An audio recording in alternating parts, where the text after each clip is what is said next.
बातमी राष्ट्रवादीच्या गोटातून आहे। अजित पवार यांच्या देवगिरी बंगल्यावर सुरू असलेल्या बैठकीमध्ये नेत्यांकडून चिंता व्यक्त करण्यात आल्याचं कळतंय। संविधान बदलाचं नरेटिव्ह तसंच जातीय समीकरण यांचा अजित पवार गटाला फटका बसल्याचा सूर काही नेत्यांनी आळवल्याचं कळतंय। काही मतदारसंघांमध्ये युती असूनही त्यांचं मतांमध्ये रूपांतर झालेलं नाही आणि यावरच बैठकीमध्ये चिंता व्यक्त करण्यात आली आहे। तसंच काही विधानसभेमध्ये युतीचे नेते एकत्र होते पण स्थानिक पातळीवर कार्यकर्त्यांनी मतं दिली नाहीत असाही सूर काही नेत्यांनी आळवलेला आहे।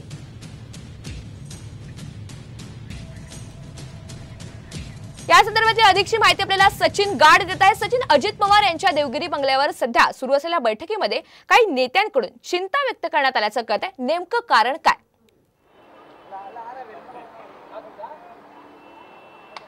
नक्कीच आपण बघतोय की कालच्या लोकसभेच्या निवडणुकीमध्ये अजित पवार गटाला मोठा फटका बसलेला आहे। त्यांचा एकच खासदार सुनील तटकरे यांच्या रूपाने निवडून आलेला आहे आणि त्यानंतरच आज या बैठकीचं आयोजन करण्यात आलं। सगळेच राष्ट्रवादी अजित पवार गटाचे मोठे नेते मंत्री या बैठकीला उपस्थित आहेत आणि या बैठकीत एक स्पष्ट करण्यात आलं की जर महाराष्ट्रातील परिस्थिती बदलायची असेल तर 15 दिवसात रखडलेला मंत्रिमंडळ विस्तार हा करावा अशी मागणी नेत्यांनी अजित पवारांकडे केलेली आहे। एवढंच नाही तर सध्या निवडणुकीत एनडीएचा विजय झालेला आहे आणि त्या पार्श्वभूमीवर एक कॅबिनेट मंत्रीपद आणि एक राज्य मंत्रिपदाची मागणी करावी असं देखील नेत्याने म्हटलेलं आहे। आणि त्यामुळे आता अजित पवार यांच्या देवगिरी बंगल्यावर सुरू असलेल्या बैठकीमध्ये आपण पाहतो काही नेत्यांनी